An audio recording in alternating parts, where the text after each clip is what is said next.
观众朋友晚安。那么梅吉台风在最近这两三个小时移动的速度比较慢了一点哦，差不多9点10分的时候在云林麦寮这附近出海，然后移动的速度比较慢，间接着也就造成了各地区的风力减弱的状况，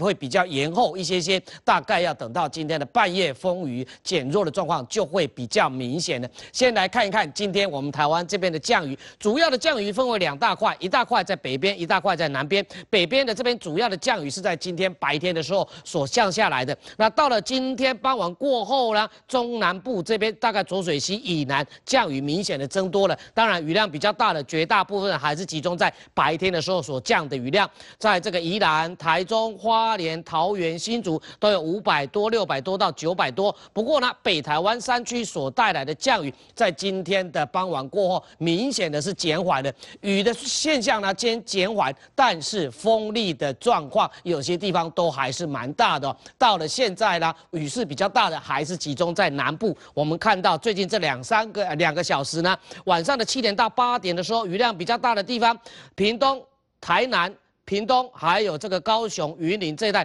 都有50几到99毫米的降雨哦。那这个8点到9点钟的时候，雨量比较大的高雄还有屏东这2个地方，大概差不多81、92，1个小时下80、90毫米，这个量可以说也是相当的恐怖喽。那就风力的状况来看的话呢，今天晚上9点钟的时候，各地区的风力比较大的地方可以看得出来，东部这边绝大部分还都是维持在10级以上，花莲还有12级，最大的在基隆还有13级哦，台北这边是11级，中部这边的风反而是比较弱了，接近台风中心附近比较弱。最主要是当台风中心在麦寮的时候，风是这样吹的，吹过来以后碰到山，然后要再吹到中部地区呢，就比较不容易影响到中部，所以台中这一带的风力明显的就减小下来了。那在南部的台南跟高雄这一带还有11级、12级的阵风，风力的减弱，随着台风的速度减慢，它就往后延了。这个就是刚刚提到了，可能要到午夜半夜的时候，风力减弱的状况才会比较明显哦。那外岛的马祖、金门、澎湖跟马祖现在有11、12级的强阵风。那这个整个风力的变化状况来看，台北从今天的下午2点钟，台风中心登陆出现13级的阵风之后，这个阵风大致上都维持在10级、11级，在傍晚6点、7点的时候有稍微减弱一点点，但是8点跟9点风力又有增强的状况了。主要是呢，台风并没有完全的离开，而是在嘉义啦、云林这一带滞留的状况。那这个台中这一带很明显的，傍晚的6点以后，这个阵风的状况就没有再出现了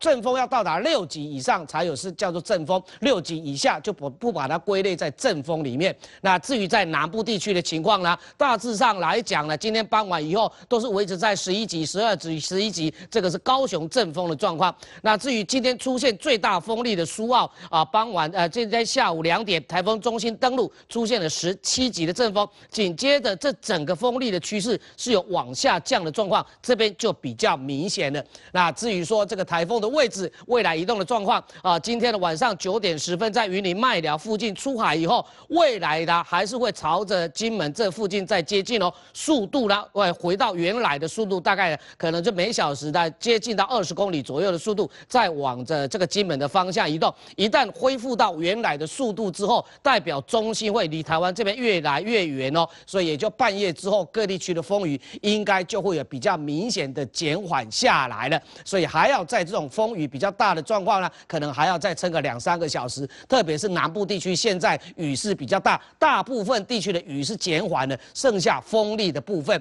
那再从卫星云图上面来看看，台风眼外海很清楚，登陆了以后，整个眼不见的强度减弱的状况很明显，未来它的强度也还会再减弱，暴风圈有缩小下来的趋势，所以台湾这边要脱离这个台风的影响状况啦，可能差不多在明天的一大早，对我们台湾这边所带来影响，我们来看一看哦。明天一大早，这个暴风圈的边缘就有可能慢慢的脱离我们台湾的东半部了，因为未来强度会减弱，暴风圈也还会再缩小的，对台湾这边所带来的影响，5月以后就会有慢慢慢在减小的状况了。那至于金门这一带要脱离它的暴风圈，可能时间就要比较晚一点，有可能要等到明天的晚上啊，在这个中国大陆这边受到地形的影响，强度在减弱啊，这个金门才有可能脱离这个梅基台风的影响哦。那就整个云层刚刚看到的，现在是整个台风的云层盖在上面，再从雷达看一看这个云层下雨的状况。现在最主要是在浊水溪以南